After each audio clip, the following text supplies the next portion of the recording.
On the day of my grandfather's funeral, I stood beside his coffin while my mother stood on the other side, checking her phone every 2 minutes.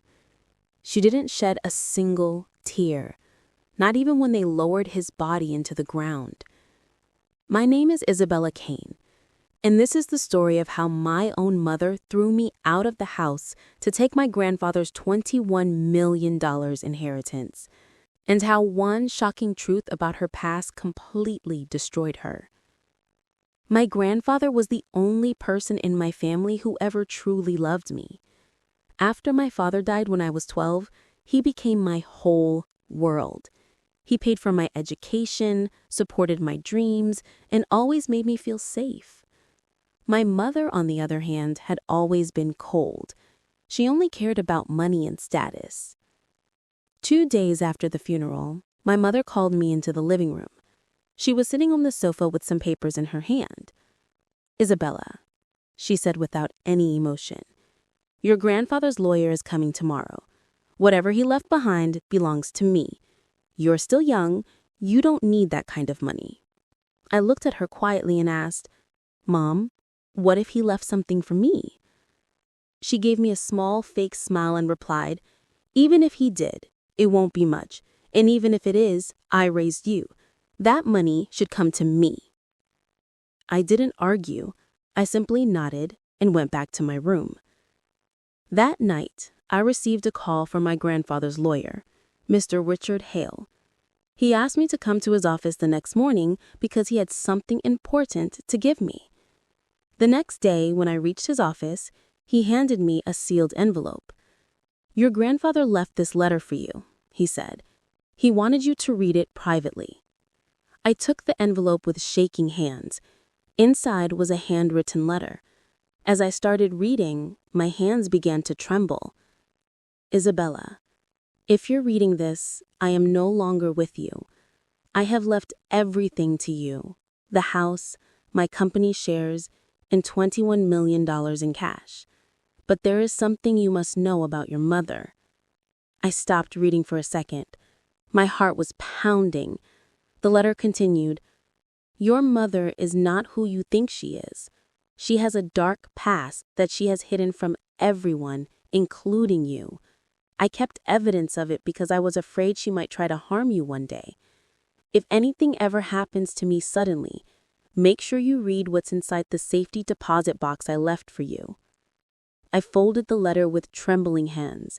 The lawyer then gave me the key to a safety deposit box and said, "Your grandfather was very particular about this. He said if anything happened to him, I should make sure you get access to it immediately." That same evening, when I reached home, my mother was waiting for me at the door. She looked impatient. "Where were you?" she asked. "I went to meet Grandpa's lawyer," I replied. Her eyes narrowed. "What did he say? Did he give you anything?" I looked at her and lied for the first time. "No, he just gave me some old documents and photos." She stared at me for a few seconds, then said in a low voice, "Good. Because if you're hiding anything from me, you'll regret it. This house and whatever money is left belongs to me now." I didn't say anything. I simply went to my room and locked the door. That night, I couldn't sleep. My grandfather's words kept repeating in my mind, "Your mother is not who you think she is." The next morning, I went to the bank to open the safety deposit box. My hands were shaking as I turned the key. Inside were several old documents and a small, black USB drive. There was also another letter from my grandfather. I opened the letter first. As I read the first few lines, I felt my blood run cold. "Isabella, your mother was married once before me. She never told anyone. Her first husband was a wealthy man. A few years after their marriage, he died under mysterious circumstances. She inherited everything. I always suspected she had something to do with his death, but I never had proof. Until now." My hands started shaking violently. I quickly picked up the USB drive and some old documents. They were marriage certificates, old newspaper clippings, and bank records. Just as I was about to leave the bank, my phone rang. It was my mother. I stared at the screen for a few seconds before answering. "Where are you?" she asked, her voice sharp. I just went out," I said. "Don't lie to me, Isabella," she said coldly. "I know you went to the bank today. What did you take from there?" My heart started beating faster. "I didn't take anything," I lied again. There was silence on the other end for a moment. Then she spoke in a low, threatening voice. "Listen to me carefully. If you're hiding anything from me, I will throw you out of this house. That money belongs to me, and I will do whatever it takes to get it." She ended the call. I stood there, outside the bank, holding the USB drive in my hand, with only one thought running through my mind. What exactly was on this drive? And how far was my mother willing to go to take that $21 million from me? That night, I couldn't sleep. I kept staring at the USB drive lying on my bedside table. My grandfather's words were still echoing in my mind. "Your mother is not who you think she is." Around 2 a.m., I finally gathered the courage to plug the USB into my laptop. My hands were shaking as I clicked on the first video file. It was a news clip from almost 18 years ago. A wealthy businessman named Richard Langford had been found dead in his mansion. The cause of death was ruled as a heart attack, but the news reporter mentioned that his wife had disappeared the same night. There were also some old photographs in the files. One of them was of my mother, much younger, standing next to that man. My blood ran cold. I kept going through the files one by one. There were bank statements showing large transfers made by my mother right after that man's death. There were also some messages and emails between my mother and someone else discussing how to handle the situation. But the most shocking thing was a voice recording. It was my mother's voice. In the recording, she was talking to someone on the phone. Her voice was low but clear. "He found out about the money I took. If he goes to the police, we're finished. We have to do something before it's too late." There was silence on the other end for a moment. Then another voice replied. "Are you sure about this, Susan?" My mother's voice came again, colder this time. "He has to die. There's no other way." I paused the recording. My hands were ice cold. I felt like I was going to be sick. My mother had killed her first husband, or at least she was involved in his death. I sat there in the dark for a long time trying to process everything. The woman who raised me, the woman I called Mom, had blood on her hands. The next morning, I went to meet my grandfather's lawyer again. I showed him everything I had found in the safety deposit box. After going through the files, he looked at me seriously and said, "Isabella, this is very serious. If what's in these files is true, your mother could be charged with murder. But you need to be extremely careful. If she finds out that you know about her past, she might try to harm you." I nodded slowly. I was scared, but I was also angry. That same evening, my mother came into my room without knocking. She looked at me with suspicious eyes. "You've been acting strange since you went to the lawyer's office," she said. "What did he give you?" I looked at her and replied calmly, "Nothing important, just some old documents." She stepped closer and said in a low voice, "Don't lie to me, Isabella. I know you're hiding something. If you're planning to keep that inheritance for yourself, you'll regret it. I've already lost too much because of you."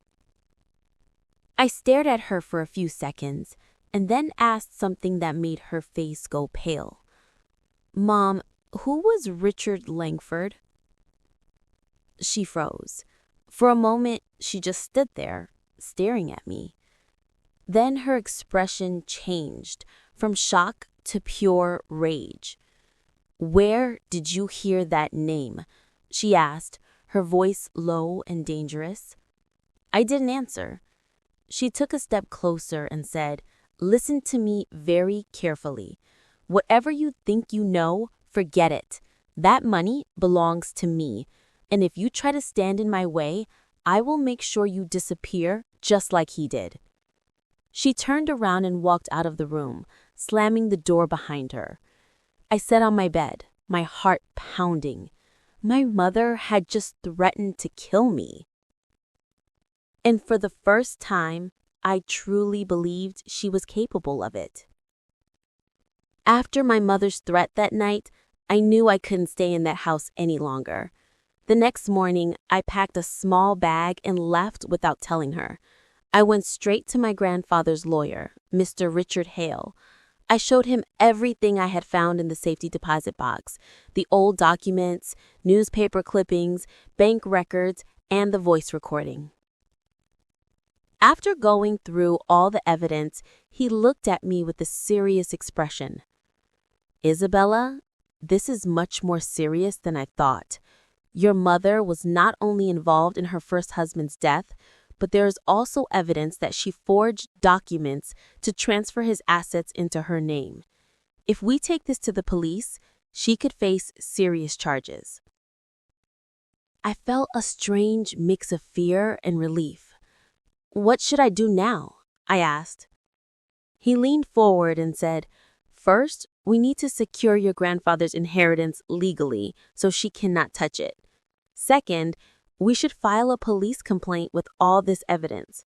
But Isabella, once we do this, there's no going back.